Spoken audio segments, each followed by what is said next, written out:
have you noticed that we live in a broken world? It's a broken world when we can't gather physically together for our worship service on Easter Sunday because of the threat of a disease. It's a broken world when we're not able to bring our kids to the playground because of this disease. It's a broken world when people's livelihoods are threatened because of a disease. And when people die because of a disease. You see, COVID-19 reminds us that we are in a world that is desperately in need of repair. And that is why Easter is so special. You see, as we think about the resurrection of Jesus Christ, as we look at our text today, we're going to see that Christ's resurrection is the guarantee of repair. And it's the guarantee of the repair of two things. First of all, it's the guarantee of a repaired relationship with God. And secondly, it's the guarantee of a repaired world. And as we look at 1 Corinthians 15 here, this passage that I read earlier, we need to understand that Paul, the man that God inspired to write these verses, was arguing against people who said that there was no such thing as the resurrection of the dead. And so Paul is kind of arguing backwards, and he's saying, well, if Christ didn't rise from the dead, then this. And the point he makes is that Christ didn't rise from the dead, then the Christian faith is absolutely useless. It's a waste of time. We might as well just give up following Jesus. And we need to see that this is the point Paul is making. Because sadly today, there are some churches and some pastors that will tell you that Christ did not actually rise from the dead. And Paul is saying they are dead wrong. And that following a Christian faith like that is pointless. And so he continues and he explains why the Christian faith would be useless if Christ didn't rise. And the first point he makes is that we would still be in our sins if Christ didn't rise from the dead. Now, what does he mean when he says that you would be in your sin? Well, we need to remember that there is a much worse virus that infects our world than COVID-19. And that is the virus of sin. And we see the symptoms of sin all around us as we see broken families, and we see suicide, and we see school shootings. And as we see people going hungry and people suffering in all kinds of different ways. We see the virus of sin in our world. But then we have to admit that it doesn't just infect our world, but it infects us. Because as we examine ourselves, we see that as we have turned against God's commands, and as we have followed our own selfishness, we have caused great pain for ourselves and for other people. Sin has caused chaos in our lives. We are infected with this virus. And yet sometimes we don't think our sin is that serious. You know, when I first heard of the coronavirus, I didn't think it was a big deal. But gradually, as I watched it progress around our world, gradually as I looked at countries like Italy and the huge death toll that this virus had there, I had to admit that I had been wrong, and that this disease was more serious than I thought. And sometimes we need to be confronted with how serious the disease, the virus of sin is. And one passage that reminds us of how serious our sin is Revelation 21:8. And this is describing judgment at the end of time.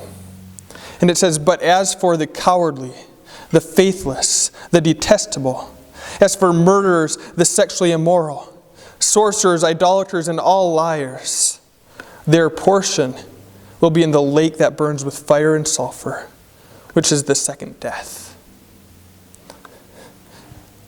What we see there is that our sin has not only caused pain in this world, that our sin doesn't just hurt other people, but that it has also broken our relationship with our Creator.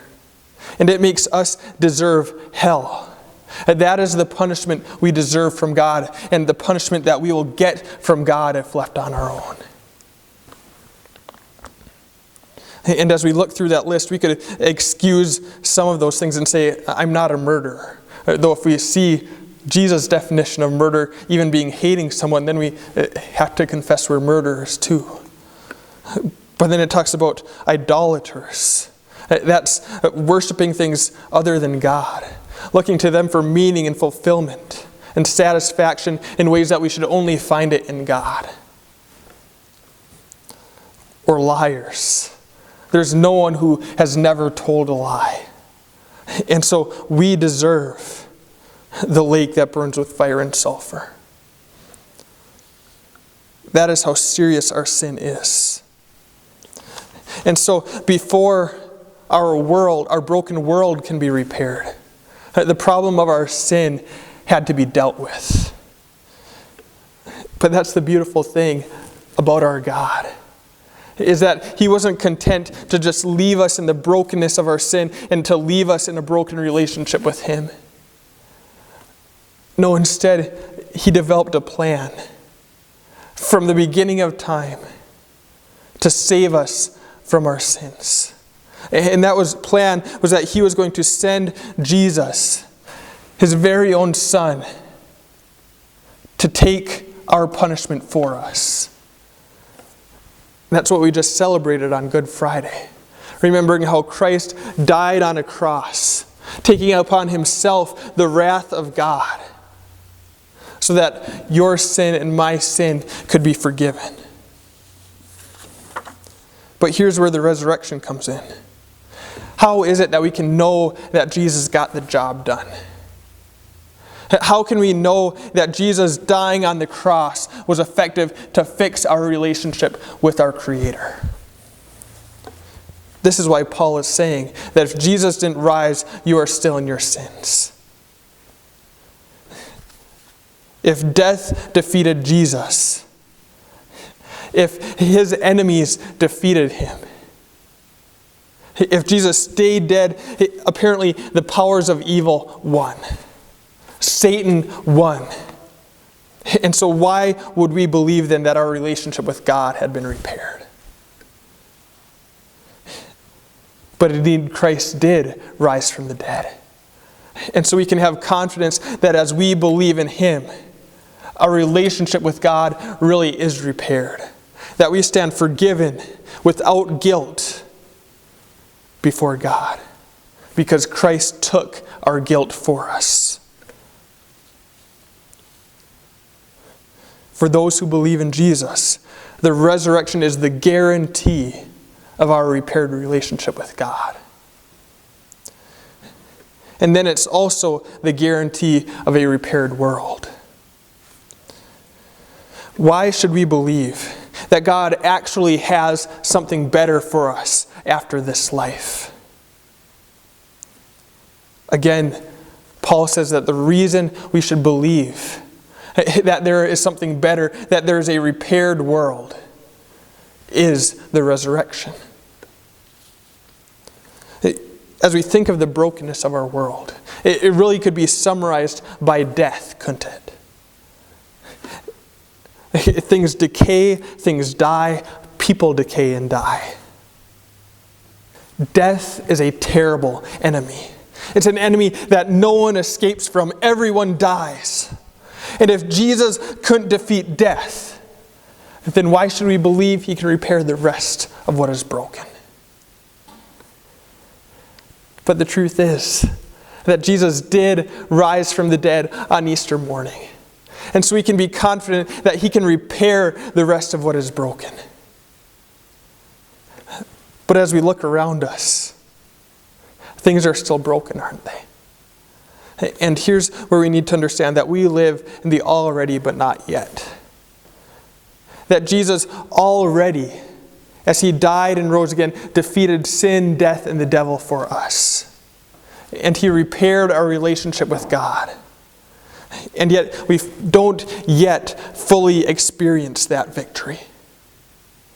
But one day, when Christ returns, then we will fully experience our repaired relationship with God as we get to live in his presence forever.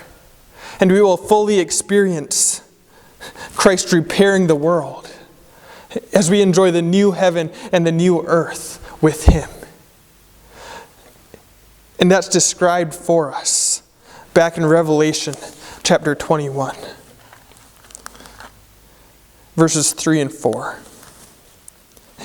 This is the repaired world that we long for as we see the brokenness in our world now.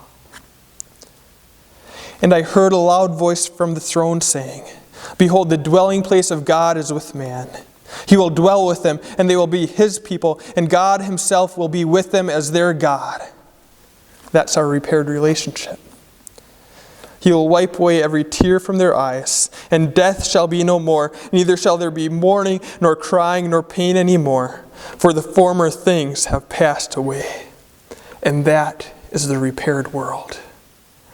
And it is guaranteed for us because of the resurrection of our Savior, Jesus Christ.